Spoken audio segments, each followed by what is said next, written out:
What a cool fish. That's what we're here for. I think we've got two good snappers on here. I love it.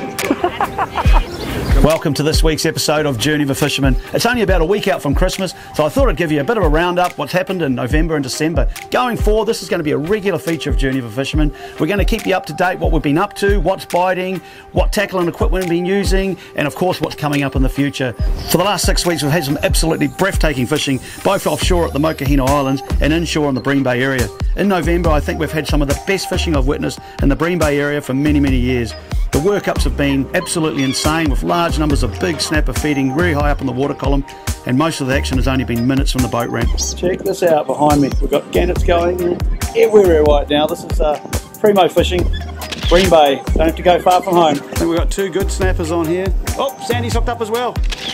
I'm not sure if it's a coincidence or not, but this year we haven't seen the purse seiners in the Bream Bay area scooping up all the bait. For whatever the reason is, long may this awesome bite continue on our doorstep right here in Mangawai Heads. Yes, I love it. Anything under 30 metres we've been using soft baits, and out in the deeper water we've shifted to using the Shimano Baku jigs, making it a little bit easier for our guests to hook the fish and get the bite.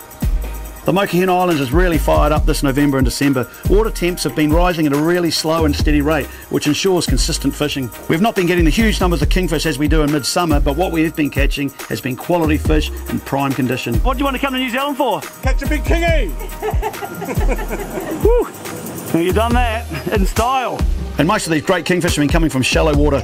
Our preferred method is slow trolling jack mackerel or slimy mackerel, which makes for exciting fishing in challenging areas. Yeah, bud. I guess for me, the big game changer in the last 14 months has been the introduction of using a Minn Kota trolling motor. Being able to control the speed while trolling and then being able to hold the boat in one place via the spot lock function has really increased our catch rate dramatically. Now with the Minn Kota we can hold off points and edges and be a lot more accurate with the presentation of live baits and lures. And fishing in the deep ends is also much better, as now we can hold the boat in the bite zone for much longer. I need a beer. Combine this with the full walk around of the Extreme, so not only are we more accurate with the presentation, we can also fish the entire boat and have anglers up forward casting lures while we're trolling baits from the stern. This 795 Extreme is the best boat I've ever owned without a doubt, and in the last 14 months fishing out of it has been an absolute dream. The start of the summer at the Mokohina Islands always brings on a great snapper bite, and this year has been one out of the box, with pretty much all day bites from snappers each day we've been out at the islands. The soft plastic fishing has been off the hook, with a bunch of our anglers hooking into trophy fish. And one session that really comes to mind was the epic session we had with the team from DB Export. You're doing good, you're doing good. A lot of sign under the boat right now too, eh? So hopefully this might be your biggest. Awesome snapper fishing. That's what we're here for. Alright, you want to release them then? The great thing with this style of fishing is we're catching most of these fish in shallow or wash areas, so the big fish can be released safely.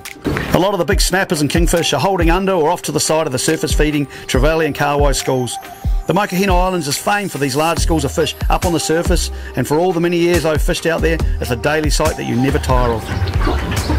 Water temps are on the rise, and it's only a matter of days till we start seeing large numbers of sharks hanging out on the pins, reefs and the areas that we fish. It's a real shame to lose fish to a shark, and the problem only gets worse the more we keep fishing in the same spot. If I had one bit of advice for the summer ahead, if you lose a fish to a shark, move spots. We're all trying to do our part in looking after our resource, and feeding fish after fish to the toofy taxman is making the problem worse. So there you go folks, that's our roundup from November and December, and exciting times ahead with the blue water pushing in, bringing all the pelagic species. B and I just want to say a massive thanks to everyone that has fished with us here in New Zealand and overseas, and the loyal crew for tuning into Journey of a Fisherman each week. Massive thumbs up to our amazing sponsors and partners that make all this possible. Merry Christmas folks, be safe out there this holiday, adios. A massive thanks to our amazing team that makes this journey possible. Ford for tough, safe tow vehicles, helping us go further in comfort and style. Custom Alloy Marine trailers, the best looking, safest, low maintenance trailers we've ever used. Extreme Boats, get us to the fish in their award-winning hulls with unmatched stability, performance and looks, making these the ultimate extreme offshore fishing vessel. Honda Outboards, ensuring we get home safely with their quiet, fuel-efficient, strong and reliable 4-stroke outboards. Garmin Marine for setting up our vessels with market-leading intuitive electronics that help us navigate, search for and find trophy fish. Shimano for hooking us up with the latest technology and rods, reels and accessories, helping our anglers land the fish of their dreams. And of course, the coverage we get to share this journey from New Zealand's largest fishing magazine, New Zealand Fishing News, and DV Export for keeping us refreshed with their quality beverages, and Sims Products and Apparel for keeping us covered in a wide range of extreme elements. This journey would not be possible without the support from Hunting and Fishing New Zealand. Stores located nationwide, overflowing with friendly, knowledgeable advice, quality products that are focused on keeping us out there and doing it. A big shout out to our other great brand partners for their quality services and products that keeps this journey rolling. Keep up to date with the journey on our website, Facebook page, and make sure you subscribe to our YouTube channel.